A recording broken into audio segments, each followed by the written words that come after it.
जय माता दी दोस्तों, कैसे हैं आप सब? आशा करती हूँ बड़े स्वस्थ होंगे, मस्त होंगे। तो जो भी व्यक्ति दुर्गा सप्तशती का पाठ करता है, स्तोत्र करता है, सुनता है, दूसरों को सुनाता है, अपना कल्याण करता है, जगत का कल्याण होता है। कैसे? यदि हमको कोई भी रामायण, गीता, सप्तशती हम उसका ज्ञान प्राप्त करते हैं और हम दूसरों को भी सुनाते हैं, तो वह बहुत ही धर्म का और पुण्य का काम है। क्योंकि गंगा नहाने से जो कोई गंगा नहाता है सिर्फ अपना ही पाप धुलता है, परंतु जो कोई गीता को पढ़ करके दूसरों को सुनाता है वह अन्न को भी तारने का सामर्थ्य रखता है। ऐसा भगवान श्री कृष्ण गीता में कहते हैं। तो आइए आज हम जानते हैं कि दुर्गा सप्तशती का स्तोत्र पढ़ने का क्या नियम है। अथ कीलकम को आज हम हिंदी में समझाने वाले हैं आपको। तो देरी न करते हुए आइए पढ़ते हैं अथ कीलकम। ओम चंडिका देवी को नमस्कार है। मार्कंडे जी क्या कहते हैं? बहुत ही ध्यान लगाकर सुनना। विशुद्ध ज्ञान ही जिनका शरीर है, तीनों वेद ही जिनके तीन दिव्य नेत्र हैं, जो कल्याण प्राप्ति हेतु हैं तथा अपने मस्तक पर अर्ध चंद्र का मुकुट धारण करते हैं। भगवान शिव, उन भगवान शिव को नमस्कार है। मैं भगवान शिव को नमस्कार करता हूँ। जब भी आप इसको पढ़ते हैं आप बिल्कुल भाव से पढ़िए और अपने हृदय में भगवान का ध्यान करते हुए मैं भगवान शिव को नमस्कार करता हूं। ठीक है। मंत्रों का जो अभिकीलक है अर्थात मंत्रों की सिद्धि में विघ्न उपस्थित करने वाले साप रूपी कीलक का जो निवारण करने वाला है, उस सप्तशती स्तोत्र को संपूर्ण रूप से जानना चाहिए और जानकर उसकी उपासना करनी चाहिए। यद्यपि सप्तशती के अतिरिक्त अन्य मंत्रों के जप में भी जो निरंतर लगा रहता है वह भी कल्याण का भागी होता है, ऐसा भगवान शिव स्वयं कहते हैं। ठीक है।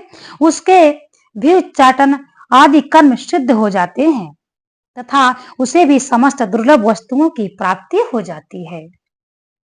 तथापि जो अन्य मंत्रों का जाप न करके केवल इस सप्तशती नामक स्तोत्र से ही देवी की स्तुति करते हैं, उन्हें स्तुति मात्र से ही सच्चिदानंद स्वरूपिणी माँ दुर्गा सिद्ध हो जाती हैं, माँ भगवती उसे सिद्ध हो जाती हैं।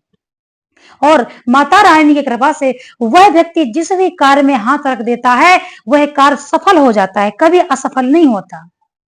उन्हें कार्य की सिद्धि के लिए मंत्र, औषधि तथा अन्य किसी साधन के उपयोग की आवश्यकता नहीं रहती है। बिना जप के भी जो उच्चाटन आदि समस्त अभिचारिक कर्म सिद्ध हो जाते हैं।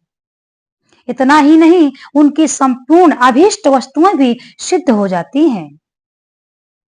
इतना ही नहीं, उनकी संपूर्ण अभीष्ट वस्तुएं भी सिद्ध हो जाती हैं। लोगों के मन में यह शंका थी कि जब केवल सप्तशती की उपासना से अथवा सप्तशती को छोड़कर अन्य मंत्रों की उपासना से भी समान रूप से सब कार्य सिद्ध होते हैं, तब इनमें श्रेष्ठ कौन सा साधन है? लोगों की शंका को सामने रखकर भगवान शंकर ने अपने पास आए हुए जिज्ञासुओं को समझाया कि सप्तशती नामक संपूर्ण स्तोत्र ही सर्वश्रेष्ठ एवं कल्याण में है। ऐसे भगवान शिव अपने जिज्ञासुओं को समझा रहे हैं, हम भक्तों को समझा रहे हैं। तदंतर भगवती चंडिका के सप्तशती नामक स्तोत्र को महादेव जी ने गुप्त कर दिया। महादेव जी ने उसे गुप्त कर दिया। सप्तशती के पाठ से जो पुण्य प्राप्त होता है उसकी कभी समाप्ति नहीं होती है। सप्तशती के पाठ से जो पुण्य प्राप्त होता है उसकी कभी समाप्ति नहीं होती है, किंतु अन्य मंत्रों के जपजन्य पुण्य की समाप्ति हो जाती है। अतः भगवान शिव ने अन्य मंत्रों की अपेक्षा जो सप्तशती की ही श्रेष्ठता का निर्णय किया उसे यथार्थ ही जानना चाहिए। अन्य मंत्रों का जाप करने वाला पुरुष भी यदि सप्तशती के स्तोत्र और जप का अनुष्ठान कर ले तो वह भी पूर्ण रूप से कल्याण का भागी हो जाता है। इसमें तनिक भी संदेह नहीं है और हमें संदेह करना भी नहीं चाहिए। यदि हम पूजा पाठ करते हैं, भगवान का भजन करते हैं, हम भगवान को किसी भी रूप में पूजते हैं अब उसमें हमको संदेह आता है, भगवान पर हमको संदेह आता है। यदि हमको अपने इष्ट पर संदेह है तो हम पाप के भागी हैं, हम पुण्य के भागी तो हो ही नहीं सकते। तो अपने इष्ट पर कभी संदेह नहीं करना चाहिए। जो साधक कृष्ण पक्ष की चतुर्दशी अथवा अष्टमी को एकाग्रचित होकर भगवती की सेवा में अपना सर्वस्व समर्पित कर देता है, फिर उसे प्रसाद रूप से ग्रहण करता है, उसी पर भगवती प्रसन्न होती हैं। अन्यथा उनकी प्रसन्नता नहीं प्राप्ति होती। इसी प्रकार सिद्धि के प्रतिबंध स्वरूप कीलक के द्वारा महादेव जी ने इस स्तोत्र को कीलित कर रखा है। अब महादेव जी ने कर रखा है, जो पूर्वोक्त रीति से निष्कीलन करके इस सप्त स्तोत्र, देखिए इसका निष्कीलन करके इस सप्तशती स्तोत्र का प्रतिदिन स्पष्ट उच्चारण पूर्वक पाठ करता है, वह मनुष्य सिद्ध हो जाता है। पर नियम से करना है, इसको समझने की आवश्यकता है। वही देवी का पार्षद होता है और वही गंधर्व भी होता है। सर्वत्र विचरते रहने पर भी इस संसार में उसे कभी कहीं भी भय नहीं रहता, अब मृत्यु के वश में नहीं पड़ता तथा देह त्यागने के अनंतर मोक्ष प्राप्त कर लेता है। अतः कीलन को जानकर उसका परिहार करके ही सप्तशती का पाठ आरंभ करें।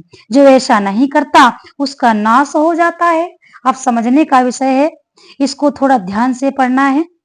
इसलिए कीलक और निष्कीलन का ज्ञान प्राप्त करने पर ही यह स्तोत्र निर्दोष होता है और विद्वान पुरुष इस निर्दोष स्तोत्र का पाठ ही आरंभ करते हैं।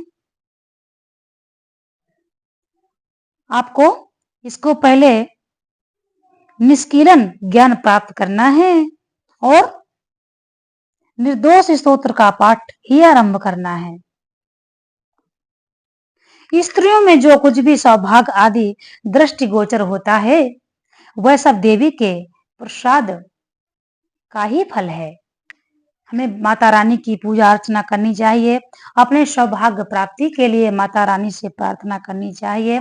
देहि में सौभाग्यमारोग्यम, देहि में परमम सुखम, रूपम देहि जयम देहि, यशो दहि जसो दहि।